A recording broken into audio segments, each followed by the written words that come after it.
para sa episode na to, I'm back for another thrifting episode. So, let's go! Meron ditong Nike ACG pero. So, ito.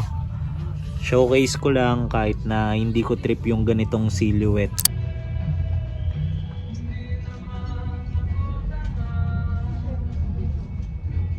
Meron din sila ditong Stussy oh. Ayan. Ganito yung design nito sa harap oh. Tapos ganito naman yung sa likod niya. Check natin kung bagay sa akin ang cardigan. Liquid blue pala yung tag nito. Tapos ayan, dated siya ng 1993. Boss Glenn, salamat sa nakuha ko and ayun sa pag-welcome sa akin dito. Salamat,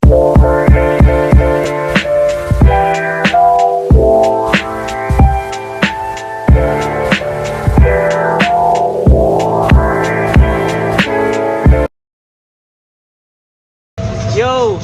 Good day sa inyong lahat. So para sa episode na to, I'm back for another thrifting episode. So let's go! Tapos actually, nandito na ako sa unang store na lalapagan ko. Then, napansin nyo ba? Gamit ko ngayon yung vintage na Nike ACG hat na nakuha ko from one of my previous episode. Tsaka itong vintage ren na Nike ACG shirt na nakuha ko naman from GOD5. So susubukan ko nang pumasok dito sa shop. So let's go. Ang dami nilang sapatos dito. Tignan nyo naman. Ayan o. Solid. Tapos meron pa dun sa other side. Para sa unang piece na ipapakita ko sa episode na to. So check nyo to. Nike Monarch. So gusto ko lang siyang ipakita kasi nagkaroon na rin ako ng ganitong pair. And sobrang sarap suotin ng ganitong sapatos. Tapos isa pa, gusto ko rin siyang i-showcase kasi ang ganda ng condition nito. Di ba? Meron din dito ng favorite brand ni Josh Buitre oh. So ito, kunin natin. Ito, Veha. So if ever meron kayong mga ganitong pairs na size 10, so DM nyo lang siya sa IG at Vision Vulture _ tapos alok nyo yung mga ganito yung sapatos sa kanya. Okay, ito ang tignan nyo. So old school, magkakatabi oh, di ba? Tapos syempre obvious nyo na yung brand na ito Bansing. Check nyo tong pair na to. So Converse na 1 star, then kakaiba lang siya kasi leather. No, angas no. Tapos ang ganda pa ng color combination na ginamit. So brown and yellow. Tapos ang ganda rin ng condition nito. Pogi.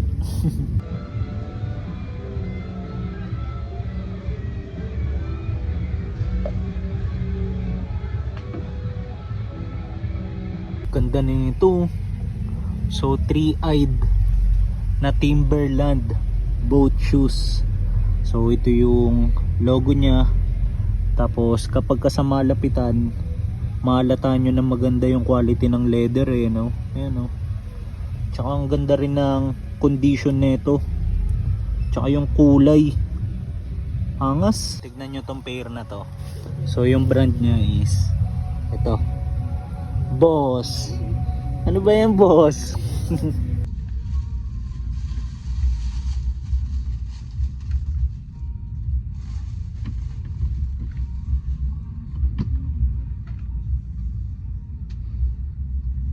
Meron ditong Nike ACG pero. So ito, showcase ko lang kahit na hindi ko trip yung ganitong silhouette. Ayan. Ang ganda na itong Cortez na to. So pakita ko lang din ito. So parang Brazil yung colorway niya, 'di ba? Tapos kung mapapansin nyo, tignan nyo, iba-ibang materials yung ginamit sa kanya. So dito sa swoosh, for example, leather. Tapos meron din siyang suede part. Tapos ito nylon. Pogi no? Dito sa mga polo, ito yung unang piece na gusto kong ipakita. Then although generic lang yung brand niya, ayan, Zara. So gusto ko siyang i-showcase kasi ang ganda ng pattern. ng design eh, oh. Di ba? Tsaka nahawakan ko rin yung fabric niya kanina. Ang ganda. Tapos gusto ko ring ipakita tong item na to. So ito yung brand niya. So para sa mga hindi pamilyar sa logo, so ito La Puma. Ayan, tapos gusto ko lang din tong i-showcase kasi meron akong ganitong outdoor hat eh. So susubukan kong i-flash dyan sa screen para makita nyo. Meron din ditong Carhartt whip po. Tapos meron siyang pocket dito sa isang chest part. Tapos may tiketa pa, oh. Di ba? Tapos kapag kabuo, ganito yung itsura nyo. Ayan. Meron ding baiting ape dito. So ito yung tiketa niya, oh. 'Di ba? Tapos yung itsura niya kapag kabuo, ganito. Pang E above. Tapos ang cute na ito. Meron pa siyang logo dito sa pocket niya.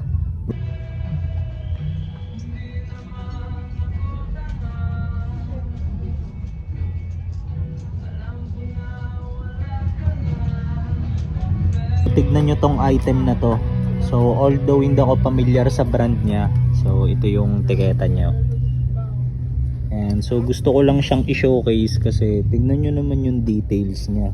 Una, tignan nyo ang ganda na itong botones niya. Tapos overall, ayan, oh, meron siyang mga stitching details. Sobrang pulido ng mga pagkakatahi na ito. Ayan, oh. Ganda eh, no? Hindi rin ako familiar sa brand na to. Ito, Golania. Pero inspired siguro to sa Columbia kasi tignan nyo yung tag niya. Pakita ko rin. So, ayan, oh. Diba? Kamukha ng tag ng sa Columbia. Tapos magkatunog pa. Columbia, Golania. Then nakalagay dito outdoor brand din to, diba? Tignan nyo tong piece na to. So Nike na sweater. Tapos gusto ko lang siyang i-showcase kasi nagandaan ako sa tela niya. Ito kapag kamalapitan. Parang katsa. Tapos ang ganda pa ng mga lining niya sa gilid. Ayan, oh. Diba? Pero hindi ko nga lang sure kung legit ba to kasi ganito yung tag niya, oh. Parang medyo off para sa akin. Dito sa mga t-shirt meron na namang vape, oh. Ayan. Pero parang pambata or pambabae yung size nito. Pero gusto ko lang siyang ipakita kasi ang ganda ng kulay ng print nito eh, oh. Tapos wala pang kabasag-basag. Then parang reflective pa. Ayan, oh. Tapos yung likod niya ganito. Para siyang mirror type. Ayan, oh. Diba? Meron din sila ditong Stussy, oh. Ayan. Ganito yung design nito sa harap, oh. Tapos ganito naman yung sa likod niya. So itong mga to medyo matataas pa nga lang yung mga presyo kasi kaka-arrival lang eh. Tapos ito yung second Stussy piece. So kagaya lang dun sa nauna, iba lang yung kulay niya. Tapos ganito naman yung likod niya. Tapos meron din ditong Carhartt pocket tee. Ito, ganda ng kulay na ito. Pasok pa sa size ko, di ba? Tapos ito, meron na namang another pocket tee. Ito yung mga aabangan kong bumaba ang presyo.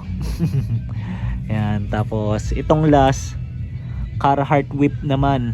Ayan, oh. Tapos kakaiba yung design na ito, oh. Tingnan nyo, di ba? Unusual. Tapos meron siyang another tag dito sa baba. Meron din sila ditong mga football jersey. So ito ang ganda ng kulay na ito. Argentina. Tapos Adidas yung brand niya. Ayan. Tapos ito naman Chevrolet. Ayan, may nakalagay na Manchester United. Ganda na ito, oh. Parang rubberized. Tapos another Adidas branding dito sa gilid niya. Tapos balikan ko lang tong nauna. Ito pala, Messi pala to. Ayan, oh. Diba? Lionel. Tapos tignan din natin to. Ito naman, wala siyang name. Tapos itong pangatlo, FIFA. World Champions. Ayan o, nakalagay, di ba? So, champion jersey. Adidas ulit. So, tignan din natin kung meron siya sa likod. So, wala na. Ang ganda rin nitong Adidas piece na to. Ayan, ganito yung itsura niya kapag kabuo. Tapos, meron siyang double tags. Angas eh, no? Ayan o. Tapos, ito naman yung pangalawa.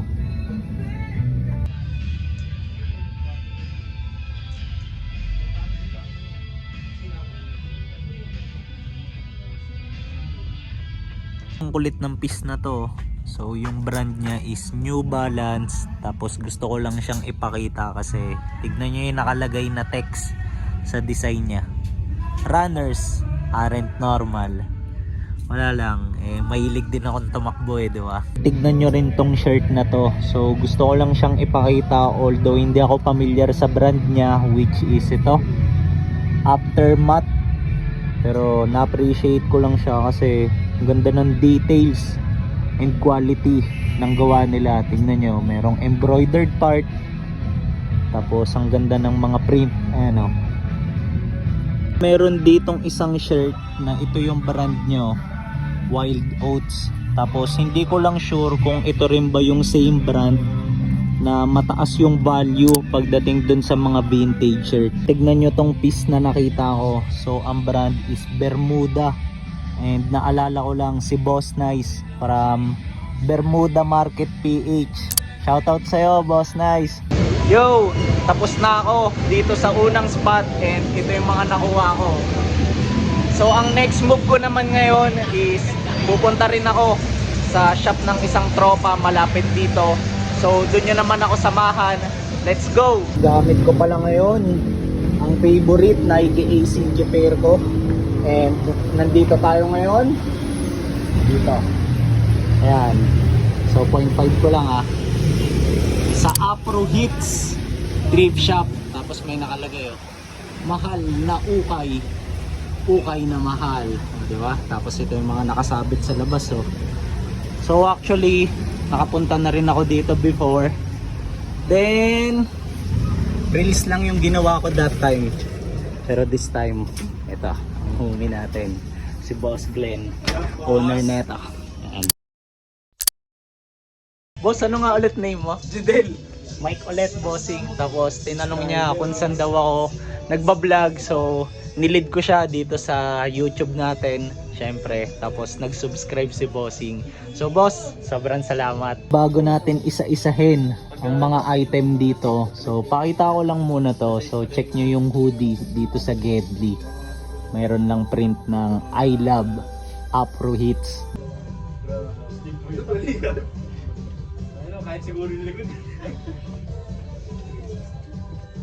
Check nyo to, Russell Athletics na plain hoodie. Tapos ang ganda kasi wala siyang string, di ba? Kaya parang mas nagkaroon siya ng vintage appeal. Tapos ganito yung tag nyo. Meron ding mga RL pieces si Boss Glenn dito. So una to, so button down polo. Tapos itong mga sumunod, long sleeves. Gaganda ng kulay di ba?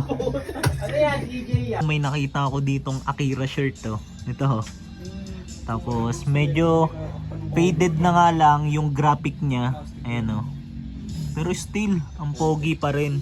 Tapos cut na rin pala yung tag niya. Ito, tignan nyo tong piece na nakita ko. So unusual para sa akin.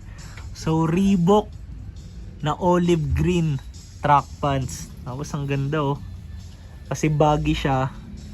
Tapos ayun nga, ang ganda ng kulay. Then ganito yung tag niya Wait, ayusin ko lang para mapakita ko ng maayos. So ito, di ba? Tapos ang ganda ng mga details niya. For example, tignan nyo yung puller niya. Ganito. Ayan. Tapos once tinalikod siya, ito yung itsura niya. Ayan. Ganda pa ng tela na ito. Ang lambot ng fabric na ginamit. Check natin. Tapos ito pala, meron din siyang zipper dito sa laylayan, sa gilid. So mas lalo ko tuloy na appreciate. Meron ding mga bags si Boss Glenn dito. Tapos check nyo to. Meron siyang porter. Check natin kung bagay sa akin ang cardigan. Kaya sinukat ko to kasi CDG to. Ayan o. Diba? Tapos tignan nyo yung bagsakan ko. Para ba akong si Kurt Cobain. Ang ganda rin netong item na to. So Nike piece. Tapos ganito yung tag nyo. Ayan. Tapos pagdating sa sleeves niya and sa laylayan, garterize. Ayan. Pakita ko lang na maayos. Ayan. Diba? Pogi. Tapos yung design niya, ito. Meron lang siyang embroidered swoosh logo dito sa isang side. Pero as per Boss Glenn natin, so most likely off daw to. Kaya nung inawakan ko nga rin yung tela niya, para siyang, alam niyo yun, mahalata mo agad na parang fake. So yan. Pero ang kagandahan, declared naman, 'di ba?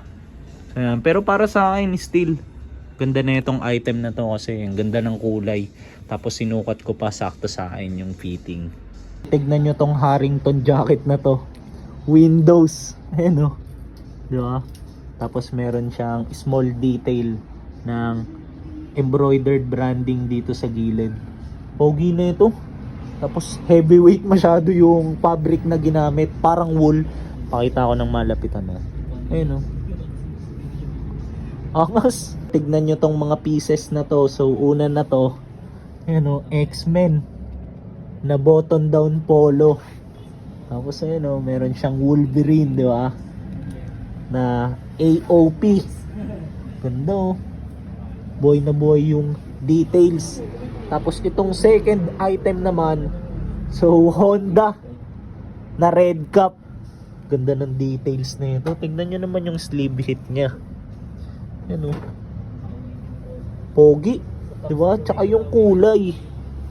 Solid. Meron ding mga eyewear dito. Tapos may papakita ko sa inyo pang welding ito. Tapos ito meron din pang kay Bini Maloy. Ayan o. Diba? Tapos meron ding mga pang Gorpcore syempre. Ito ang ganda na ito. Di kaya ito. Angas na ito. Ano? Tignan nyo tong nakita ko. So belt. Then anong belt? Ayan o. Nike. Kakaiba eh no? Tapos dito sa isang end niya. So meron pa siyang swoosh. Ito. Tignan nyo tong nakasambay. Dating ape. Ngayon ko lang napansin kasi meron pang stop toy na unggoy. Ayan o. Diba? Ganda eh no? Tsaka yung kulay. Pogi na ito. Tignan nyo rin tong piece na nasa gilid oh. So Harley Davidson na leather jacket. Angas na ito. Ganda ng mga details. Tignan nyo naman. Ayan oh. Diba? Tapos yung katabi niya, ito, vintage shirt na Grateful Dead. Ayan oh. So trash condition na siya. Then as per Boss Glenn, dry rot na to. Kasi nung napakita ko rin to dun sa reels na nagawa ko nga last time dito, ayan, nabanggit niya sa akin. Pero still, napopugian pa rin ako sa print and kulay nito. By the way, liquid blue pala yung tag nito. Tapos ayan, dated siya ng 1993. So out na rin ako dito sa shop nila Boss Glenn. And ito, magpapasalamat lang ako sa homie natin. So Boss Glenn, salamat sa pag-welcome sa shop mo. Tapos Boss Glenn, plug mo lang, ano bang address na itong napakabisa mong shop? Afro Hits on Google Maps. Tapos, yun, tapat namin ng try mo. Makikita Okay. nyo agad yun. Man. Okay. Then, Lot 6, Bristol Street. Yun. okay. Tapos singit ko lang din pala. So ito kasi ang gagandahan, hindi lang isa tong Afro Hits. So dalawa yung store neto ni Boss Glenn natin. So ito yun sa QC. Tapos Boss Glenn yung isa sa Bulacan, tama ba? Oo, sa Tungko. Oo nga pala. Okay. Siya pa pala kami sa Tungko. Ayan, so mabisa tong tropa natin na to. Tapos around Tungko, so pa-flash ko din dyan sa screen yung Yeah. address ng isa, hingin ko na lang sa kanya. Tapos Boss Glenn, salamat sa nakuha ko and ayun, sa pag-welcome sa akin dito. Salamat, So, boss. baba na ulit tayo. So bale itong Afro Hits thrift shop na yung last stop ko for this day. Kaya ang next move ko na ngayon is uuwi na ako. So kagaya sa mga usual thrifting episode natin, so samahan nyo na lang ako hanggang sa end ng video na to para mapakita ko kung ano yung mga items na nakuha ko for this episode. Okay? So takits tayo maya maya. Let's go! Yo! So ito, nakauwi na ako. Then ang kagandahan, so nasanitize and naayos ko na lahat ng items na nakuha ko for this episode.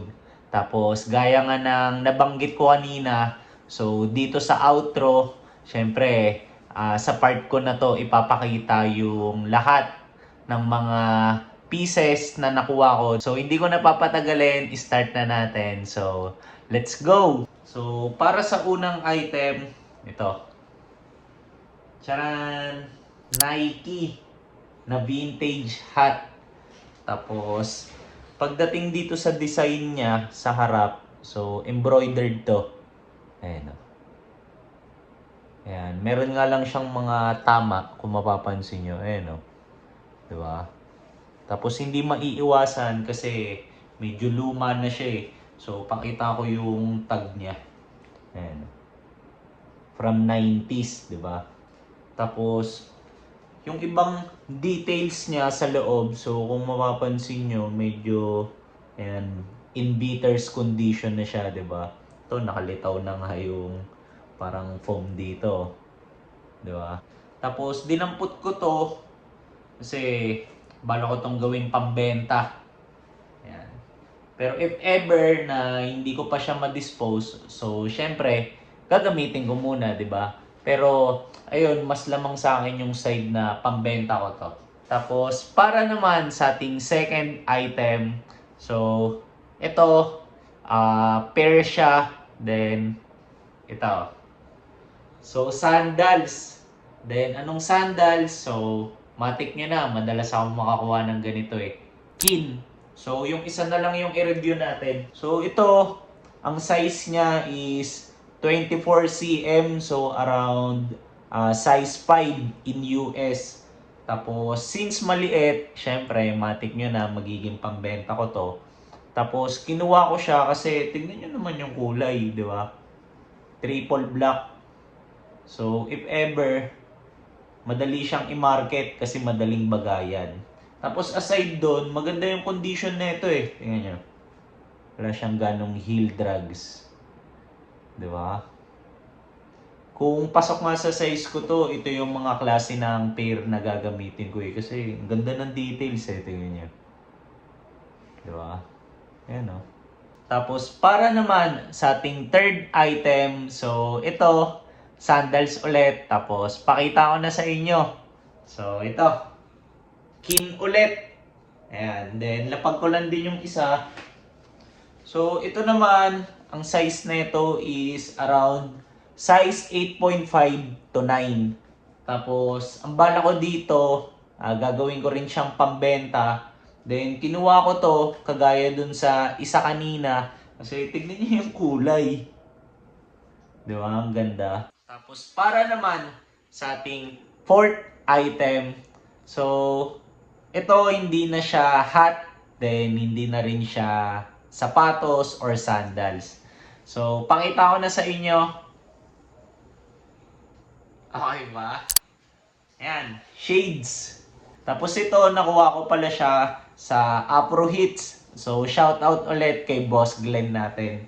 Tapos linawin ko lang, so although raming magagandang piece dun sa shop ni Boss Glenn, nakita nyo naman, di ba? So, bakit ito lang yung kinuha ko? So, ito lang kasi yung kailangan ko eh, as of now. Tapos, kung mapapansin nyo, di ba, ang dami kong pieces na pang outdoor. Lalo na yung mga ACG items ko. Tapos, sa napapansin ko kasi, parang ang dami kong pang core na items pero wala akong ganitong shades. So para sa akin, ito na lang yung kulang ko talaga sa wardrobe ko eh. Alam niyo yun? Kaya ito talaga yung pinariority ko dun sa shop niya. Tapos nabanggit ko nga, 'di ba? Galing na kasi kami ng mga kakuro ko dun before sa shop ni Boss Glenn sa Afro Hits. Kaso nung time na yun, reels lang kasi yung ginawa ko. Hindi ako gumawa ng ganitong long form episode. Tapos, nung unang punta namin doon, actually nakita ko na to. Kaso, hindi ko to nadampot kasi ang priority ko that time na bilhin is yung Nike track pants na kulay gray. Na hanggang ngayon, di ko pa nga nagagamit eh. So, ngayon ko lang din, kumbaga, napag-align na kulay gray yung kulay nung una kong nakuha sa kanya. Tapos ito, gray na naman. So, bagay siguro sila sa isa't isa. So, susubukan kong i-pull up na gamit yung pants na yon tsaka to. Tapos, pakita ko lang din pala sa inyo yung fit nito sa akin. Ano? Okay ba? Ano? Tapos, tamang ganyan lang ako dito. Diba? Ayan, ang gorp-gorp. Tapos yung brand pala nito is random lang siya. Pero yun nga, dinampot ko siya kasi nagandahan ako sa fitting niya sa akin eh. Tapos at the same time, ang ganda ng condition nito. Para siyang brand new. Wala siyang mga dents and everything. Gas-gas, wala lahat. Ayan. Tapos para naman sa ating last item. So, ito, balik tayo sa footwear. Okay? Tapos, di ko na rin papatagalin. Pakita ko na sa inyo. Charan! So, Clarks Wallaby. Di ba? Tapos, lapag ko lang din tong isa para ito na lang i-review natin. So, ito, ulitin ko lang, ang brand niya is ayan, Clarks. Ayan. Tapos, para lang sa mga hindi pamilyar, so nakakuha na rin ako ng ganitong item sa isa sa mga thrifting vlogs ko dati. Tapos, yung nakuha ko nga lang that time is kulay itim. Purong itim. Tapos, ni-resell ko yon kasi medyo malaki yung size sa akin eh. So, ito kasing mga wallabies, tulad nito, size 8 lang siya sa tag, pero yung fitting niya up to size 9, which is pasok sa size ko. Tapos yung nakuha ko dati na kulay itim, parang sa tag niya, parang size 9 siya. Kaya yung fitting niya pasok sa hanggang 10. Ayan. So, binenta ko yun. Pero ang kagandahan, itong nakuha ko na to, sakto sa akin to. Which means, magiging PSG ko to. So, ayan. Kaya, kung napansin nyo, di ba, ang daming magandang items na meron dun sa unang shop kanina. Pero, yung reason kaya hindi ako ganong kumuha, although, alam nyo yun, yung pricing nila is hindi mahal, hindi rin mura, kasi, yun, priority ko to. Gusto ko magkaroon ng ganito eh. Tapos, discuss lang natin. So, going back lang dito sa pair. So, ito, first time ko lang din nakakita ng ganitong colorway. Kasi, ayan o, tignan nyo. Para siyang gray na medyo bluish. Ayan. Tapos, usually kasi ng mga Clarks, ang material na ginagamit sa kanila, ayan, di ba, merong suede. Mostly suede talaga eh. Pero, dito, nagulat ako kasi nung pagkahawak ko kanina, yung parang dito sa part ng ankle niya, ayan o, leather. Ayan, lapit ko ng malapitan. Diba? Kaya lalo ko siyang na-appreciate. Tapos, bukod doon, ang gagandahan dito, wala siyang ganong issues. Good as new. Tingnan nyo, pakita ko sa inyo yung ilalim niya. Ayan o. Ayan. Excited na nga rin akong gamitin to eh, actually. So, siguro gagawin ko ng content na, alam niyo yun, gagawa ko ng reels para mapakita ko kung paano ko to ipo-pull up. Tapos, share ko lang din pala. So, nung una kasi ako nakabili nito, 'di ba? Ayun nga, ni-resell ko siya tapos purong itim siya.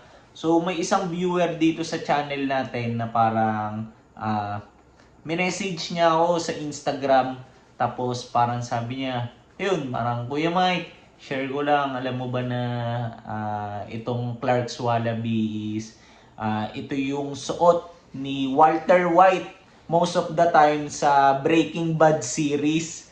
Eh ako, share ko lang din, isa sa mga favorite series ko yung Breaking Bad. Actually, parang nga sa akin siya yung greatest series of all time eh.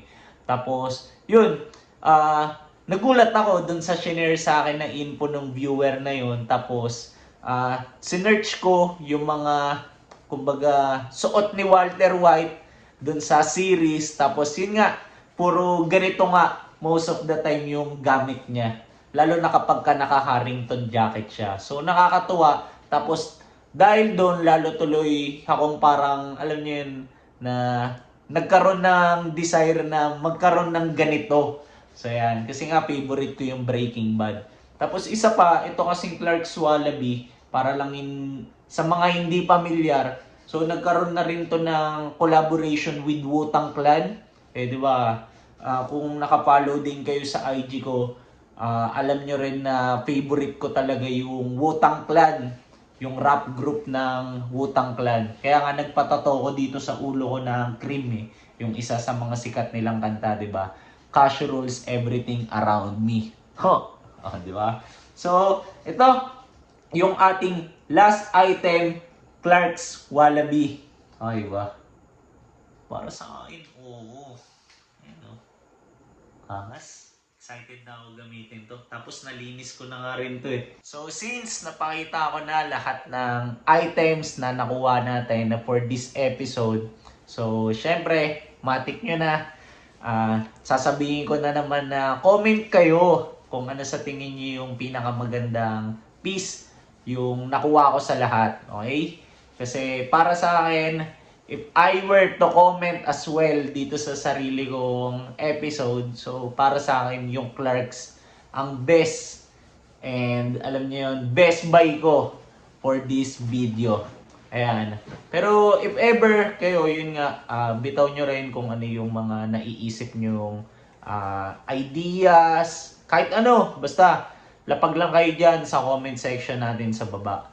Tapos, since napakita ko na nga lahat ng nabili ko, so syempre need ko na ring tapusin yung episode natin dito. Pero bago ko yun gawin, so gusto ko lang munang magpasalamat and i-shout out si Boss Glenn ng Afro Hits. So Boss Glenn, sobrang salamat sa iyo brother sa pag-welcome sa akin. And yun, gusto ko lang din pala kayong hikayatin na, for example, around lang kayo dun sa area, sa Lagro, Quezon City. So, tambay kayo dun sa shop ng bossing natin kasi sobrang accommodating yan. And alam niyo yun, malaking bagay din sa kanya, syempre, kung makakakuha kayo ng kahit anong item. Di ba? Tapos, salamat din pala para sa lahat ng umabot sa part ng episode na to. Tapos, hindi ko na rin papatagalin kasi nung oras na, actually, parang around 12 na ata ngayon. Pinilit ko lang din tapusin tong outro para, alam niyo yun, ganun ko kayong alab eh.